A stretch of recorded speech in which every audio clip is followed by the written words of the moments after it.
මේ තාත්තේ මේ තාත්තේ මොනවද හොයන්නේ? මොකද විකල කන්නේ මේ? මොනවද හොයන්නේ? අර එකෙක් අපිට විදුලි පන්දමක් හොයලා දුන්නේ.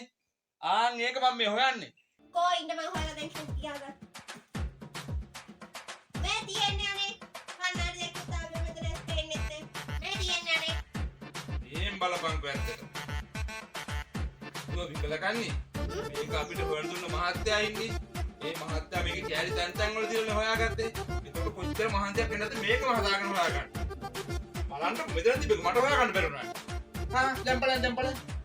අනේ තාත්තේ තව ප්‍රශ්න දෙකක් තියෙනවා මට උත්තර හොයලා දෙන්නකෝ. මේ බලන්න. අම්මයි අහගනි. මට වැඩ තියෙනවා මෙතන. අම්මා නෝනවා. අනේ තාත්තේ උත්තර දෙන්නකෝ. බබුලත් විකල කන්නේ මේ. ආ කී බලන්න. මේ අඹ ගස හැර තවත් අඹ ගස් තිබේද කියන වාක්‍ය කා විසින් කාහට කියන ලද්දක්ද තාත්ති? මේ අඹ ගස් හැර වෙනත් අඹ ගස්. මේ අඹ ගස් හැර වෙනත් අඹ ගස්. ගස් ප්‍රශ්නයක් නේ පුතේ ඔගේ තියෙන්නේ. ඉතින් ගස් ප්‍රශ්නයක් තමයි. මට තේරෙන්නේ ඒ ගස් නම් අපේ හන්දියේ ඉන්න ලීමෝල් මුදලාලි තමයි.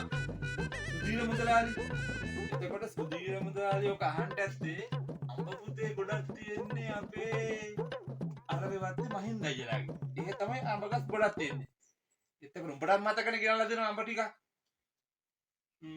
එතකොට සුදීර මුදලාලි අරබෙවත්තේ මහින්ද අයියට. එතකොට උඹට අයියානේ උඹ මාව කියලා ලියපන්.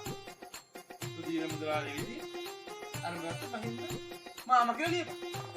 හරිද? තාත්තා තව ප්‍රශ්නයක් තියෙනවා. මේ බලයන් යන්න මංගුලා හිටපන් කීපන් බලන්න තාත්තේ මියාට ට්‍රේන් ඈ ඒක මොන කාලෙද අයිති? පුතේ විකල කන්නේ පූසා මීයා දුටුවේ නම් මොන කාටද අයිතින්නේ අහන්නේ? එතකොට පූසා මීයා දුටුවේ.